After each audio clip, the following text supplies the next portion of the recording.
Now at 8:30 on WKYT this morning, the two victims have been identified after being shot during a Lexington robbery earlier this week. We'll have all the new information coming up. And it has been exactly 1 week since Trinity Gay was shot and killed in Lexington. We'll show you the impact she's made on her community.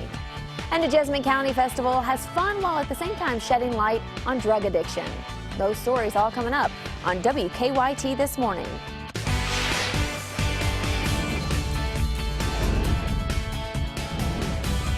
This is WKYT This Morning. Good morning to you. Thanks so much for joining us. I'm Michelle Chamberlain. It is Sunday, October 23rd, and we're going to get back to some warmer temperatures today. Meteorologist Mike Linden joins us now with a look at your Sunday forecast. Michelle, we still got a ways to go until things warm up. It is still pretty chilly out there, but as far as the look goes, I mean, it can't get any better than this. Sunny skies, no matter where you look across Kentucky. It is beautiful early this morning. And as we look at the temperatures, that's really the only thing that's holding us back a little bit from it being a perfect start. The low 40s in most of central Kentucky, but the more south you go, temperatures a lot colder. The mid to low 30s in spots like Pulaski County, Williamsburg, Wayne County, Laurel County. If you needed a jacket to get your Saturday started, you will most certainly need one here again on Sunday. This is what we're looking at across the state, though. Blue skies, hardly if any cloud cover, and that's going to continue to be the case as our day rolls on. Just nothing coming in the way to spoil the fun today from the air, but we are looking at some gusty winds arriving later this afternoon. Coming up, I'll show you how strong those winds will get and how they may impact the start of your work week, coming up in about 10 minutes. We have some new information this morning on a double shooting that happened Thursday night here in Lexington. According to court documents, 20-year-old Demetrian Boaz is charged with first-degree robbery in connection to a shooting on Red Mile Road. The documents say Boaz, along with two other suspects, held two victims at gunpoint until another person fired shots at the suspects. WKYT's Mike Byers live at the Fayette County Courthouse with more information on this case. Good morning, Mike. Good morning, Michelle. According to these court documents, we now know the names of the two victims involved in the shooting and just exactly what happened on Thursday night. The victims are identified as 22-year-old Robert Record and 19-year-old Saquon Freeman. Freeman was shot 5 times in the chest, according to these court documents. Record was shot 1 time in the back, but it was unintentional. The documents tell us Boaz tried to buy a half an ounce of marijuana from his cousin, then pulled a gun on him. Police were involved in a standoff at the apartment complex for 3 hours before finding out that nobody was inside. Police did find a gun and shell casings on a grassy area near where the robbery took place. Now, police say Freeman is in serious condition, while Record is expected to recover from his injury. Police have not made any more arrests in this case since Boaz turned himself in on Friday. He is charged with first-degree robbery. Live in Lexington, Mike Byer, WKYT. And another shooting in that area a few days ago killed 15-year-old Trinity Gay. Family and friends gathered together one last time to celebrate her life. WKYT's Sabira Rayford has the story. It's tough to say goodbye to someone so young. She just has so much to live for. It's ridiculous. But they knew they had to, whether it was through a song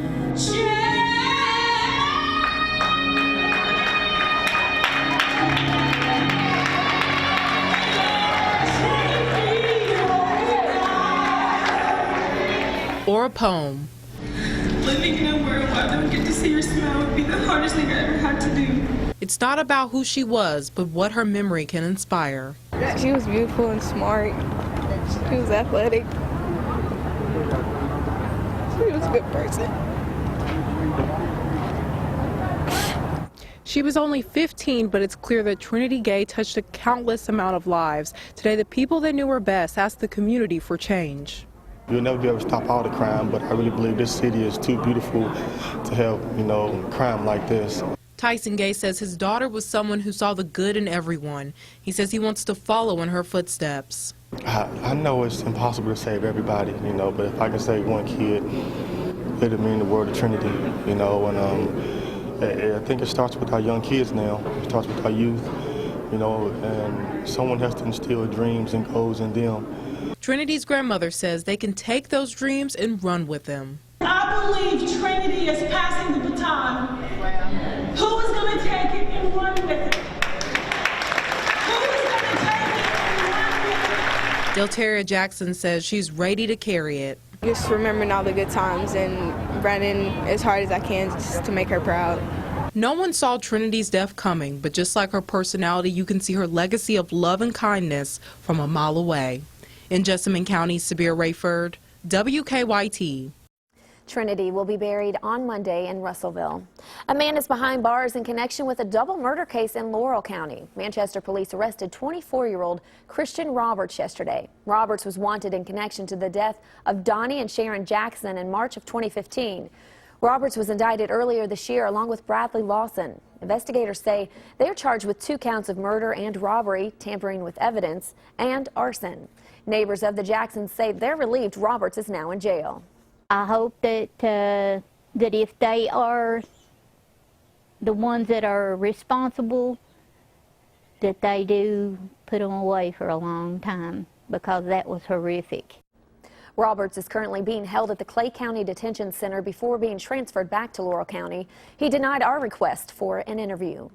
A mother and daughter are at peace this morning after getting a new monument for people buried in a Frankfort cemetery that don't have headstones. Mary Jo Sullivan and Lil Wise have been working on the project at Green Hill Cemetery for months, but yesterday it was made official.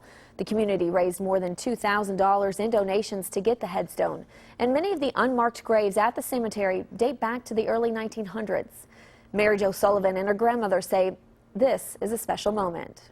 Long overdue, not just for our family, but everyone involved, and future families that don't know they have somebody up here. So this is a place we can honor them, like it says, rest in peace, and we finally have a closure. And that was Mary Jo and her mother, and they say a bill has been drafted to add the plot number of a grave in the area in a cemetery where a person is buried to every person's death certificate. If it goes through, the bill would be called Lil's Law. Community leaders in Nicholasville gathered to shed light on a growing national problem while bringing families together for a day of fun. The Hope of Jessamine Fall Festival included games for kids, face painting, and a petting zoo. Even former contestant of The Voice and Wilmore native Jonathan Hutchinson came out to play a few songs. The festival is also an opportunity to educate the public on the growing problem of drug addiction. Organizers say that the event was something the community rallied around pretty quickly. It really all just came together out of a night we hold Sunday night recovery for the public, and we call it Crave Recovery Night, Sunday nights. And there was a night where I just challenged the group to say, what's your part? What would you do to give back to your community? The event also drew the attention from many local politicians. Your time now is 8:38 on this Sunday morning. Coming up on WKYT this morning. So everybody deserves a day off now and then, right? But how far are people willing to go to get one? You won't want to miss this story. It's coming up after Mike's forecast. A beautiful start to our Sunday so far, but there is something that's going to get in the way later this afternoon. I'll show you what that is coming up. Now, your hour-by-hour forecast with meteorologist Mike Linden. It has certainly been an interesting weekend here in the Bluegrass. Saturday, temperatures were chilly in the mid to high 50s, and it is chilly right now here on Sunday, but we are looking at an afternoon that is certainly going to be a good one. Right now on the Defender radar network, just seeing hardly anything. No cloud cover, no rain, shaping up to be pretty nice for us as we get going. Take a wide look here, and all the active weather, the gloominess, the dreary skies, those are off to our east. Instead, high pressure built up to our south. That's, at least for today, going to bring in some of that warmer air from the Gulf of Mexico and give those temperatures a bit of a boost, and they certainly need it. Look where we are right now, the mid to low 40s in central Kentucky. A lot colder for our friends in southern Kentucky, though. How about Williamsburg, 36 degrees. Laurel County at 35 as we get started. And Wayne County and Pulaski County 35, 36 as well. Safe to say, if you needed a jacket to get your Saturday morning started, you will most definitely need one again here on Sunday. So before you run out the door, grab that jacket and bring it with you, because we are certainly looking at our chilly temperatures, at least hanging on for a little bit longer. By noon today, we'll get back into the lower 60s, which, by the way, is warmer than where we ended up all day yesterday. And we will continue to warm up all the way to the upper 60s for daytime highs out there today. Look at this. Lots of sunshine for you. A great day to get outside. The only thing that could get in the way will be some gusty winds. We'll get to that in just a moment. For now, let's look at your hour-by-hour forecast. Get you started here in the morning hours of Sunday into the afternoon. Just nothing going on, folks. Again, sunny skies, a picturesque day here on Sunday. A weak cold front tries to dive in as we get into our overnight hours and into Monday, and that's going to kick the winds up just a little bit. But other than that, not much else coming here in the coming days. That cold front will take temperatures down by a couple of degrees, but overall, not bringing any widespread rain, any thunderstorms just yet. Check this out, though. This is your wind gust forecast. Notice these lines coming in from the south. So that tells us that things will be a little bit warmer for us. Anytime you get winds from the south, that is certainly the case. But look what happens here as the winds begin to shift from the south coming in from the north. We get back to some gusty winds out ahead of that cold front. This is your afternoon today, mind you, up near about 30 miles per hour, potentially in some northern spots up near 35 miles per hour. So if you're thinking about doing any yard work outside and you're raking the leaves, be sure to get rid of them in the right way. You don't want to leave them in a pile on the lawn because more than likely you'll be doing yard work again on Monday. Speaking of which, Monday wouldn't really be all that bad to get outside either. A little cooler, but otherwise mid-60s, sunny skies. Things are looking good for us, and things are finally looking normal by all accounts. We get back to the storms, though, into the second half of the work week, but until then, Michelle, it doesn't look like we'll see any temperatures far above normal, far below normal. We're finally going to hit a stride. Good to hear. And I know some of you may be thinking about your work week ahead and you just don't feel like going to work, right? I mean, there are certainly some days where you don't have those days, do you? No, not too much. And a new survey finds people are willing to lie to get the day off. Don Champion reports from Dallas. No matter how much we love our jobs, we've all been there. Sometimes, you just stressed out, you just need to take a break. Shannon White admits she's lied about being sick to get a day off from work, and she's not alone. A new survey from Career Builder finds 35% of workers have called out sick when they were feeling just fine. Most people fake an illness. The flu, probably, because nobody wants to mess with you once you have the flu. But employers surveyed say they have heard some outrageous excuses. One worker said the ozone in the air flattened his tires and he couldn't come to work. Another claimed they ate too much birthday cake. One even said he had to attend the funeral of the pet of his wife's cousin. Ricky Hindu of Dallas told his boss an elaborate story. I need to go to Oklahoma because I'm getting engaged. I've actually used You did that? No, I didn't get engaged. Lying can come with a cost. A third of businesses surveyed said they try to confirm if workers are actually sick and sometimes even drive by their house. Darius Hawthorne says that's why honesty is the best policy. Would you feel bad if you called in sick and you weren't? Yeah, because I'm a pastor too. Don Champion, CBS News, Dallas. The number one reason people gave for faking a sick day was they didn't feel like going to work. And as Don Champion just said, we've all had those days, right? Number two was for a doctor's appointment. And number three, well, they just needed to relax. Everybody needs a day to relax. I guess I should take this opportunity to say now that I will not. I'm just kidding. I'll be at work tomorrow. Too late now. You can't do that on camera. I will be at work tomorrow. Hope you guys are relaxing. We're watching WKYT this morning. Your time is 8:47. More news when we return. Good morning. I'm Bill Bryant. Congressman Andy Barr wants another term in Washington. If he wins, how does he feel about working with the next president? Some of my Kentucky newsmakers interview coming up. Good morning. I'm Bill Bryant. Good to have you with us on WKYT on this chilly morning. As you know, this has been one hard-fought election year. In the race for Congress in central Kentucky, incumbent Republican Andy Barr faces Democratic challenger Nancy Jo Kemper. In a Kentucky newsmakers interview with me, Barr also let it be known where he stands in the presidential race. You've given what some may consider to be mixed signals about the man at the top of your ticket, Donald Trump. You were harshly critical of the audio that came out from that 2005 video shot on a bus. Do you continue to support Donald Trump for president? As I've said repeatedly, of course, his gutter talk is offensive, obnoxious, and indefensible. But when you look at what's at stake in this election, I'm for an agenda. And if any of the viewers out there want to know what that agenda is, they can go to abetterway.speaker.gov. on health care reform, on national security, on a better way on poverty. How do we get our economy going in again? Take a look, tax reform. Look at that agenda. That's what I'm for. And regrettably, do you support Trump for president? Well, that's what I'm saying is that Secretary Clinton is going to oppose that agenda. Mr. Trump has said he was supporting that agenda. I owe it to my constituents to try to advance this agenda.